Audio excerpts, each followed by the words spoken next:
Pour la deuxième portion de l'émission, on rencontre le propriétaire de la Camarine, Sylvain Fortin, et il nous parle du gros changement que subira très bientôt le restaurant. On parle d'art et de culture avec Bernard Paré du CLD de la Côte-de-Beaupré et l'artiste en art visuel Annick Lachance. Mais pour tout de suite, on parle d'un chantier naval qui pourrait voir le jour à Beaupré. Le terrain de l'ancienne usine d'Abitibi-Bowater pourrait servir de localité pour implanter un chantier de construction de bateaux.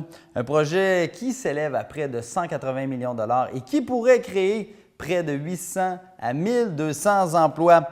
On discute de l'avenir du parc industriel à Beaupré avec le maire Michel Paré dans l'entrevue qui suit. Monsieur Paré, bienvenue à Une heure d'ici. Vous allez bien? Très bien, merci. Monsieur Paré, Beaupré est convoité par une entreprise en chantier naval. Donc, il y a une grosse entreprise qui pourrait s'établir prochainement à Beaupré ou pourrait voir le jour. Pourrait voir le jour. En fait, on a été courtisé par un promoteur qui a l'intention d'établir un chantier naval. Alors, nous, on a regardé le dossier et est-ce que ça répond à notre orientation, à notre zonage, etc. Et l'objectif de la Ville est que le site accueille plus d'emplois qu'on en a perdu avec la fermeture de l'usine, que le site accueille également des bâtiments supérieurs en termes de richesse foncière à ce qu'on a perdu avec la fermeture de l'usine. Également, ce qui est incontournable, c'est de permettre l'accès au fleuve et que la Ville soit partie prenante au développement, donc contrôler son développement. Alors, on a regardé et évidemment, ce projet-là répond aux différents critères de la Ville. Maintenant, on va s'entendre, je ne voudrais pas créer trop d'emballement auprès de la population.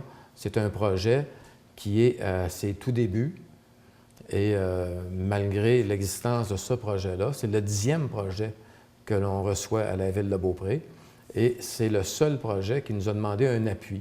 Donc, on ne peut pas, comme conseil municipal, dire non à partir du moment où ça répond à nos paramètres. Donc, il y a un appui, mais on est très conscient que c'est un projet qui est à ses tout débuts et qui pourrait éventuellement ne pas aboutir.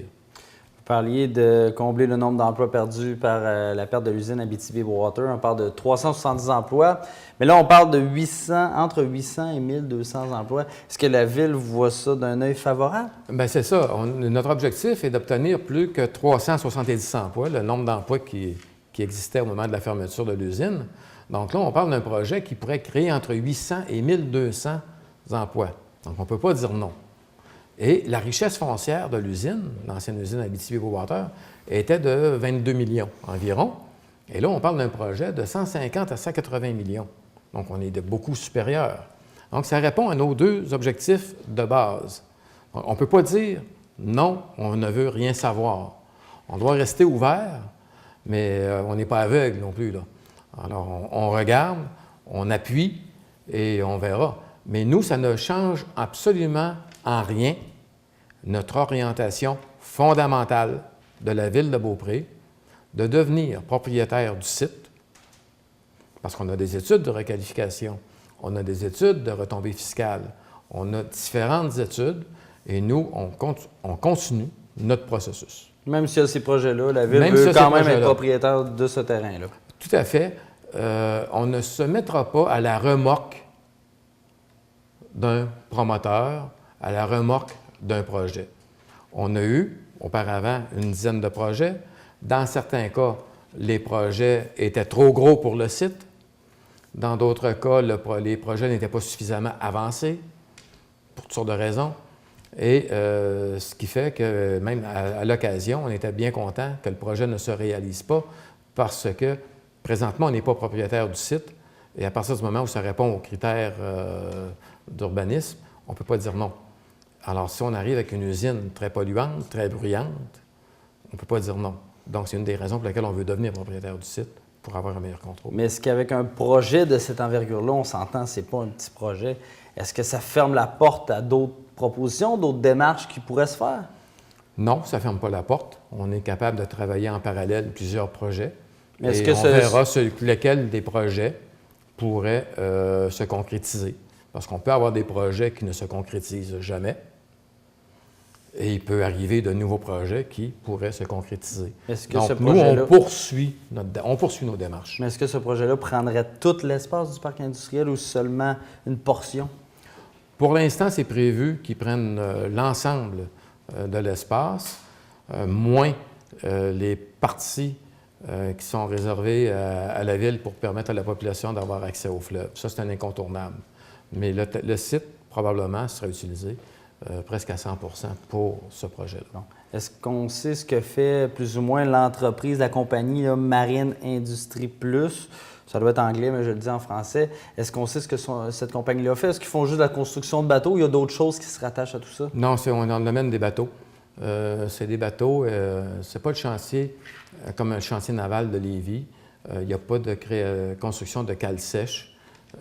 Les bateaux se construisent en usine, sont assemblés à l'extérieur. OK. Et c'est un système de roulement qui permettrait la mise à l'eau des bateaux.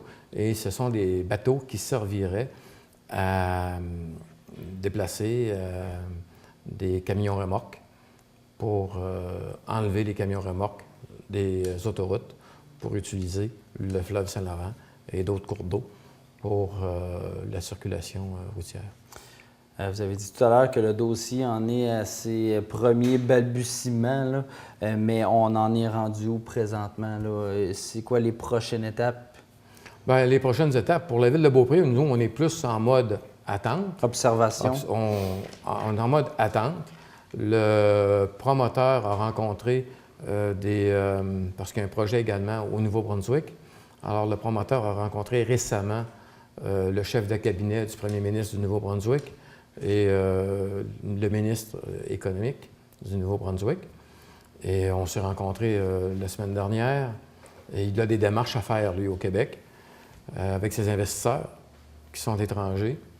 Et nous, on l'a encore assuré, oui, on appuie, on a adopté une résolution d'appui. Par contre, on continue notre processus d'acquisition du terrain. C'est important pour vous, cette démarche-là. Je le vois, là, vous me le précisez à plusieurs reprises.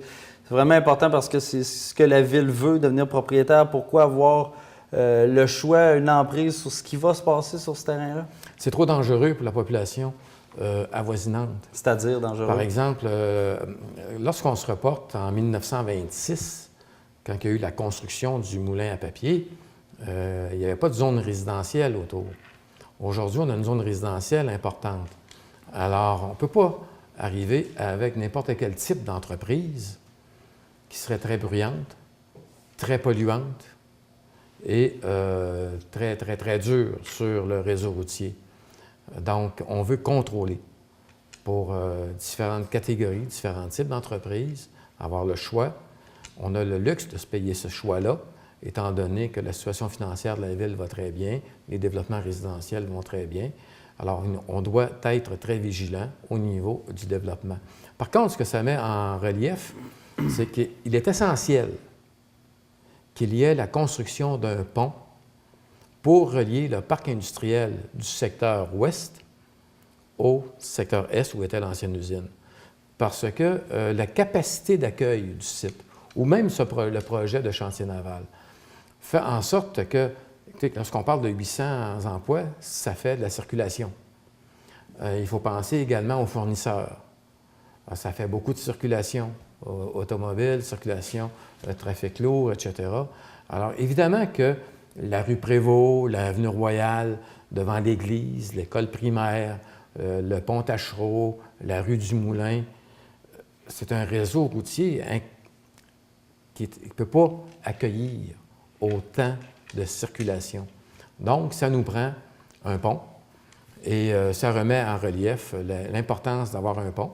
Et ce projet-là, tout comme notre projet de requalification du site. On va suivre ça de près, mais de toute façon, on s'entend pour dire que ce n'est pas demain la veille que le chantier naval sera construit à Beaupré. Alors, merci d'être venu nous voir. Il ne faut surtout pas créer de faux espoirs. Non plus. Merci, M. Paré. Merci beaucoup.